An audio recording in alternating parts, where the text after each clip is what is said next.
2019년 초 중국 SNS를 달군 스모그 서체입니다. 글씨가 스모그에 덮인 것처럼 잘 보이지 않는 게 특징인데요. 당시 스모그 때문에 앞이 잘 보이지 않는 상황을 보여주는 이미지도 함께 인기를 끌었죠. 쏟아지는 미세먼지 대책에도 좀처럼 나아지지 않던 현실을 풍자한 건데 다행히도 코로나 이후 중국의 대기질은 급격히 좋아집니다. 코로나 기간 경기 위축으로 공장 가동과 자동차 이용 등이 줄어든 덕분이었습니다.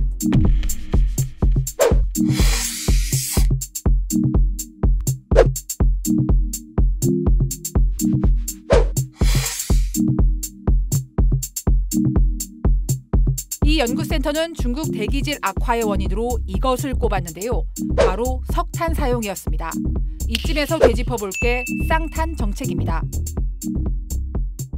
시진핑 중국 국가주석은 2020년 9월 쌍탄 정책을 발표하며 석탄과 원유 등 화석 에너지 사용을 줄이겠다고 공언해 왔는데 실상은 달랐습니다. 중국 정부는 2022년 전력난 해소를 위해 석탄 화력 발전소 건설을 무더기로 허가했고 지난해 상반기 중국의 석탄 수입량은 전년 동기보다 93%나 급증해 역대 최대를 기록했습니다. 그 결과 작년 중국의 석탄 소비량은 전년 대비 4.6% 증가한 45억 1,900만 톤으로 세계 1위였습니다.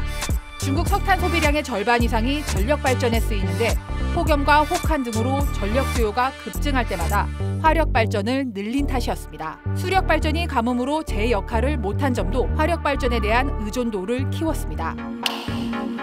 심지어 최근에는 코로나 기간 강화했던 명절 폭죽 규제까지 풀었죠. 춘절 등 중국 명절 기간 터지는 폭죽은 그 양이 워낙 많아 중국뿐 아니라 우리나라의 대기질에도 악영향을 주는 것으로 알려졌습니다. 중국이 작년 말 석탄 소비 감축 계획을 추가로 내놓았지만 에너지 부족에 직면할 때마다 화력 발전에 기대온 중국의 전적을 보면 실현 가능성은 커 보이지 않습니다. 따뜻한 겨울이 이어지는 가운데 12월 기준 한국의 초미세먼지 농도는 코로나 이후 처음으로 증가했습니다.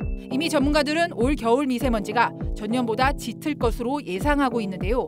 물론 국내 요인도 상당합니다. 일단은 코로나가 완화되면서 사람들 활동량이 급격히 늘어난 거거든요. 그리고 산업계에도 다시 이거에 연관된 그 배출량들이 지금 늘어나고 있는 중이고 여러 가지 그 기상 조건이 또 나빠요. 온도가 높아지면 오염물질 농도는 확산이 나빠져서 높아질 수밖에 없어요.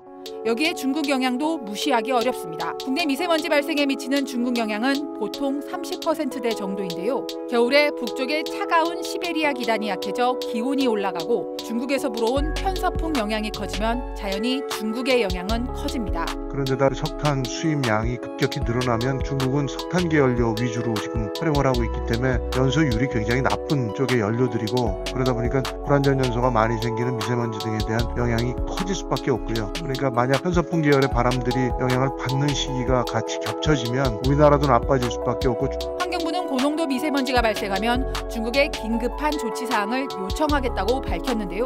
전문가들은 국내 발생 요인도 큰 만큼 계절 관리제 등을 통해 국내 요인을 줄이는 노력도 강화해야 한다고 조언합니다.